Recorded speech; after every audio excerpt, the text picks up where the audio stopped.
program-program IRMA tersebut itu antara lain yang pertama menciptakan siswa yang berakhlakul karimah. Yang kemudian selanjutnya program IRMA itu adalah setiap pagi dari jam 7 sampai jam 7.40 itu pelaksanaan sholat duha di Masjid SMK Pemuda Sumedang. Yang kemudian setiap hari pula itu diadakan sholat zuhur berjamaah dan juga dilaksanakan kultum setelah sholat zuhur tersebut. Selanjutnya adalah diadakan sholat Jumat. Tiada lain adalah untuk mendisiplinkan siswa-siswa daripada bubar tidak karuan dan sebagainya. Kami mengadakan kegiatan sholat Jumat di sekolah. Yang kemudian sebelumnya juga itu adalah pembinaan terhadap mereka, yaitu tentang khatib, ya, pembinaan tentang khatib kepada anak-anak kami supaya apa? Mereka juga nanti kelak kemudian bisa.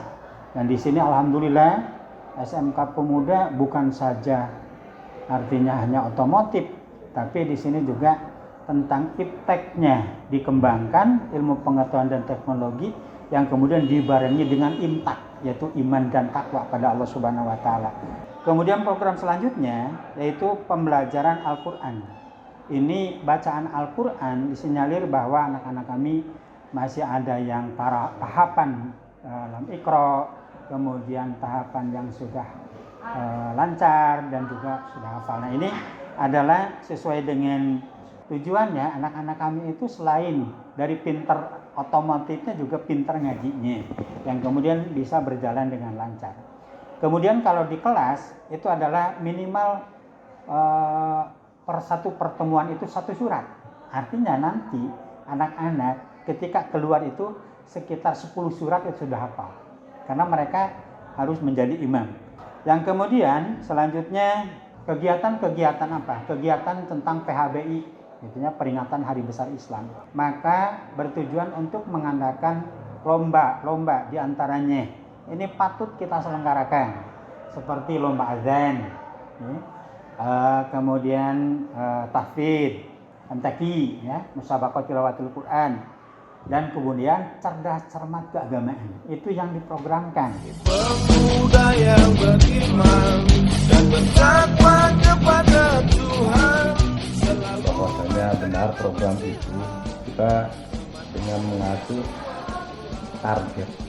Jadi setelah program itu berjalan maka dievaluasi sehingga target-target yang dicapai itu sudah sejauh mana. Ya, kami memonitoring bukan hanya guru PAI aja, tapi seluruh komponen masyarakat atau guru-guru yang lain ikut membantu dalam pelaksanaan praktek beragama di sini. Ya, seperti halnya untuk mengiringkan sholat awal waktu berjamaah itu tidak cukup hanya dengan ustadz bertiga, tetapi semua komponen yang ada di sini ikut andil, ikut berdakwah dan ikut mengajak, sehingga praktek daripada pembelajaran agama kemudian amalnya insya Allah akan tercapai. Ya, target sholat duhur saja 90% insya Allah sudah mulai, ya, sudah mulai. Kemudian bacaan Al-Quran insya Allah sudah berjalan, walaupun tadi apa yang disampaikan oleh Pak Rasid Ali masih ada peserta didik yang bacaan Al-Qur'annya masih terbata-bata. Kita siapkan metode Iqra, itu diantaranya. Ya. Kemudian yang kami perlu tambahkan daripada kegiatan praktek agama ini merujuk kepada ayat suci Al-Quran, man amilan solihan min dakari au unsan. Jadi yang dituntut adalah barang siapa yang beramal soleh baik laki-laki maupun perempuan, kan jaminan dari Allah Subhanahu wa taala. Allah Subhanahu wa taala akan memberikan kebahagiaan kehidupan di dunia dan kebahagiaan hidup di akhirat. Itu adalah target yang saya sampaikan kepada para peserta didik dan masyarakat sekolah.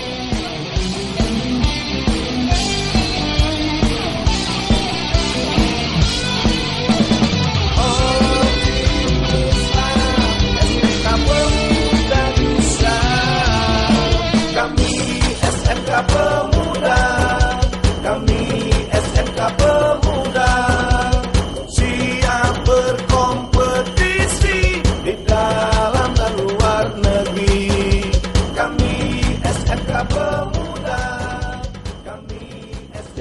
Bismillahirrahmanirrahim. Assalamualaikum warahmatullahi wabarakatuh.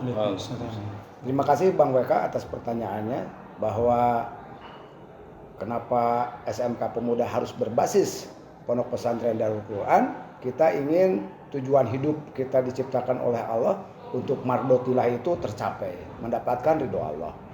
Lalu yang kedua, dengan kita mendidik anak bangsa ini supaya menjadi anak soleh dan soleha, yaitu yang pertama, yang kedua menjadi anak yang berprestasi, ya. Yang ketiga menjadi generasi penerus harapan bangsa, yang keempat menjadi anggota masyarakat yang baik, maka ini akan menjadikan generasi penerus harapan bangsa. 4 poin ini tentu akan memenuhi persyaratan untuk mardotilah. Yang selanjutnya, kenapa Yayasan Pancamarga Sumedang mempunyai program seperti itu, bahwa agama itu bukan hafalan tetapi amalan. Itu intinya. Jadi bukan hafalan tapi amalan. Oleh karena itu ya harus banyak praktek-praktek kegiatan peribadatan. Nah, sarana dan prasarananya sedang kami tingkatkan begitu. Kami sedang berupaya untuk membangun masjid yang bisa berkapasitas untuk 1.000 orang. Lalu nanti ada pondokan untuk santri dan santriwati. Nah, upaya-upaya itu sedang dilakukan oleh Yayasan Pancamarga Sumedang.